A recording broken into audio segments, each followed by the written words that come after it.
Bonjour tout le monde, je me présente donc Sylvain Wallougui, mon frère Christophe Wallougui, nous sommes les administrateurs du groupe Colère Vosges.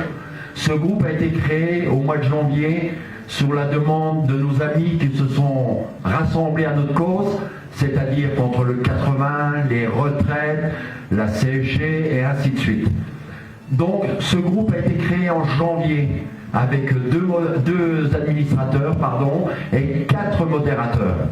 Nous sommes un groupe uni, un groupe d'amis. À la base, nous n'avons pas d'étiquette et nous n'en aurons jamais. Ce qui est important, c'est de réunir la France par différents groupes. C'est-à-dire que des groupes sont en train de se construire en ce moment sur toute la France, des groupes d'amis, des FFMC, d'autres groupes. Je ne vais pas les énumérer, on n'est pas là pour ça. Simplement, on est là pour rassembler. Et ce rassemblement, il est important pour aller contre cette loi, contre ce gouvernement qui est en train de nous appauvrir tout doucement. Salut Manu. Tu descends ou on vient te chercher? Nous sommes dans l'obligation de faire cette vidéo, étant donné que tu ne réponds pas à nos courriers. Aucun retour de notre pétition, avec plus de 1800 signatures, ni de notre courrier qui t'était destiné, est remis en main propre à M. François Hollande lors de sa venue à Vignyville. C'est pourquoi Colère Vosges aujourd'hui veut le faire connaître à tous les Français. Christophe, à toi la parole. Merci. Donc je vais vous lire le contenu du courrier qui a été adressé au président de la République en date du 26 juin 2018. Monsieur le président de la République française, malgré les nombreux rassemblements de contestation dans toute la France, le printemps 2018 a été marqué par plusieurs mouvements de grève et de mobilisation. Dans le monde professionnel comme dans les universités, que ce soit par les retraités, les parents d'élèves, les salariés, le personnel médical, les motards, les automobilistes, les gardiens de la paix et plus récemment les cheminots et j'en passe. Votre gouvernement continue et de façon arrogante, autoritaire, à ne pas entendre le peuple qui se révolte. Vous et votre bras droit méprisez totalement les Françaises et les Français, et cela ne peut plus durer. Vous dites ne pas entendre le dégoût, la souffrance, la colère du peuple de France. Et là, c'est vraiment inacceptable. Ce n'est pas digne d'un président de la République, élu par le peuple. Votre devoir est de représenter toute catégorie sociale, et non de négliger le peuple rural. Vous brillez en nous insultant de fainéants. Vous régnez comme un roi sur son trône et vous ne faites qu'engraisser les riches. Je devrais dire les très très riches au détriment des plus modestes. Le peuple s'adresse à vous et vos amis Bilderberg, Rothschild, Morgan, etc. Vous avez été élus par le peuple, donc nous sommes en quelque sorte votre employeur. Vous devez travailler pour tous les citoyens avec une justice égale et non à 2 vitesses, et non pour vos privilèges personnels. Le vrai pouvoir, le seul, l'unique, c'est le peuple, et sans le peuple, vous n'êtes plus rien. À l'heure où vous nous demandez de nous serrer la ceinture, l'État dépense, gaspille l'argent public. Édouard Philippe, pour ne pas le citer, loue un A340 pour un montant de 350 000 € pour gagner 2 heures. Changement des 22 000 panneaux, 10 millions d'euros.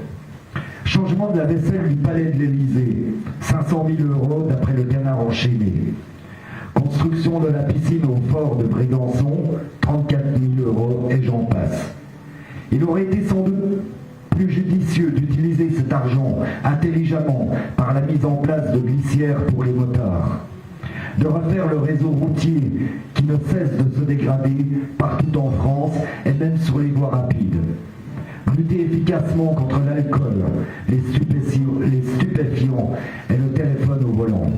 Mais non, vous préférez l'installation de nouveaux radars, d'augmenter les péages, le carburant, la CSG, le contrôle technique, de privatiser les radars embarqués, etc. Les capitalistes peuvent se réjouir de vous avoir porté au pouvoir. avec votre sourire malicieux et votre maîtrise de la communication, vous menez une politique classe au service des multinationales et des riches. Suppression de l'ISF, casse du droit du travail, etc. Et au cas où nous n'aurions pas compris, vous utilisez la frappe de l'État avec l'aide de M. Collomb, répression des mobilisations, expulsion des facs occupés. Votre gouvernement règne en dictateur. Vous faites le choix d'une politique de choc destinée à décourager les résistances. Vous espérez continuer à démanteler les services publics, l'assurance chômage, les retraites et les droits sociaux des travailleurs et des travailleuses. Liberté, égalité, fraternité, devise de la France. À ce jour, nous devrions dire travaille, consomme, ferme-la. Les riches s'enrichissent toujours plus. La classe moyenne végète et s'affaiblit. Quant aux plus faibles, ils sont délaissés. Cela est impensable, inadmissible, inconcevable dans un pays dit démocratique. En France, la résistance tiendra bon, qu'il vous en déplaise. Vous avez tellement de choses à faire bien plus importantes que le 80 km/h, que la répression sur le peuple respectable, que ces 11 vaccins obligatoires, que sur les travailleurs pour notre pays. Comme les 123 écoles touchées par les 44 pesticides utilisés, dont 24 sont interdits dans le Bordelais. Quel avenir souhaitez-vous pour nos enfants ?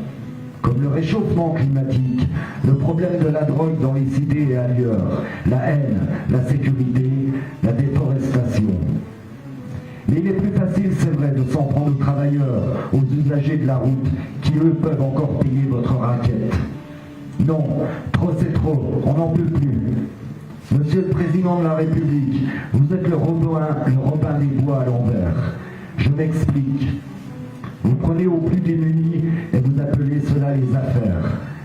Mais quand les plus démunis se défendent, se rebellent contre cette injustice, vous appelez cela la violence. Vous demandez le respect, comme vous l'avez fait à cet adolescent dernièrement, mais vous ne respectez pas le monde rural, en nous insultant, nous travailleurs, de fainéants, d'illettrés. Ces gens qui se lèvent tôt pour gagner le sou, vous voulez remettre tout le monde au travail, mais il faudrait déjà qu'il y en ait, et pouvoir travailler décemment, sans être payé, comme certains, 9,50 € de l'heure brute. Vous avez été ministre du Travail, et quoi? Rien, des paroles. Puis vous ne respectez pas le peuple français en invitant sur les marches de l'Élysée ce groupe lors de la fête de la musique, qui est pour nous un manque de respect total au cœur de la France. Nous devons être la risée des autres pays, c'est une honte. Alors je vous en conjure, apprenez à respecter le peuple, et le peuple vous respectera. Et arrêtez de vous en prendre aux gens qui font vivre notre pays. Si ce n'est pas le cas, nous allons continuer de lutter contre cette répression abusive pour nos enfants, nos grands-parents qui se sont opposés, battus pour nous, afin que nous puissions vivre sereinement, que l'on puisse conduire sans avoir l'œil en permanence sur notre compteur afin de ne pas être inquiétés. Laissez-nous vivre, profitez tout simplement de la vie. Veuillez agréer, Monsieur le Président de la République, nos sentiments respectueux. Vous avez pris connaissance du courrier de Colère Vosges au Président de la République française. Aujourd'hui, Macron s'affaiblit avec 62% d'opinion négative pour sa façon de gouverner et depuis l'affaire Benalla. Et c'est tant mieux, nous devons continuer notre combat, nos mobilisations. C'est pourquoi je vous demande dans un premier temps de nous rejoindre sur notre groupe Facebook Colère Vosges. Puis nous vous invitons, Vosgiens ou Lorrains, à nous retrouver le 29 septembre 2018 devant la mairie de Vittel pour 14 h, afin de se rendre à la préfecture des Vosges d'Épinal tous ensemble. Notre député et les maires des Vosges y sont conviés. Sachez que Colère Vosges suit de près les réseaux sociaux. Nous voyons vos appels et vos lives. Bravo à vous.